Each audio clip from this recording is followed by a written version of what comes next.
Assalamualaikum warahmatullahi wabarakatuh.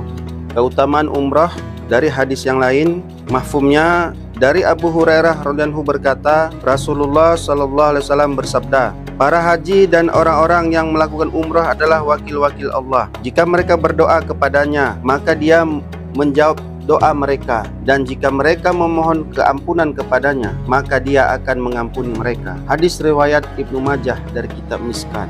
Para haji dan mereka yang di dalam perjalanan umrah adalah wakil-wakil Allah yang mempunyai tugas khusus. Sama halnya dengan perwakilan dan utusan yang pergi ke istana orang-orang besar atau pejabat pemerintah. Orang-orang ini pergi mempersembahkan diri mereka di rumah Allah. Sebagaimana para utusan itu dimuliakan, maka orang-orang ini pun dimuliakan di hadapan Allah. Menurut sebuah hadis, ada 3 macam perutusan ataupun wakil Allah, yaitu orang-orang yang berjuang di jalan Allah, orang-orang yang menunaikan haji, dan orang-orang yang melakukan umrah. Dalam kitab At-Targhib terdapat sebuah hadis yang diriwayatkan oleh Jabir radhiyallahu anhu.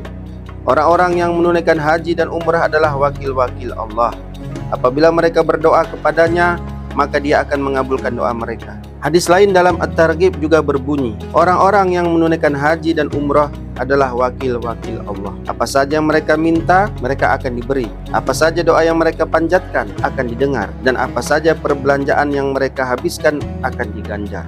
Aku bersumpah demi Allah yang jiwaku ada dalam genggamannya, apabila seseorang mengucapkan labbaik dari tempat yang tinggi atau mengucapkan takbir Allahu Akbar, maka segala yang berada di sekeliling mereka hingga ke ujung bumi akan mengumandangkan teriakan yang sama dengan mereka.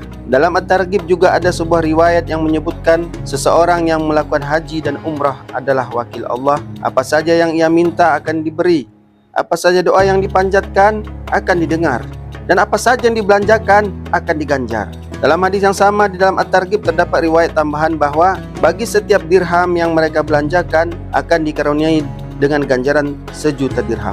Bagi setiap 1 dirham yang mereka belanjakan akan diganjar 1.000.000 dirham. Selanjutnya dalam At-Targhib juga diriwayatkan, jika orang-orang Makkah mengetahui dengan sepenuhnya tugas mereka terhadap para haji, mereka akan berlari-lari menyambut mereka, malahan akan mencium binatang-binatang yang mereka tunggangi, karena para haji adalah wakil-wakil Allah. Demikian keutamaan umrah kali ini, semoga bermanfaat dan menjadi pelajaran bagi kita dan juga semangat bagi kita untuk menunaikan haji dan umrah.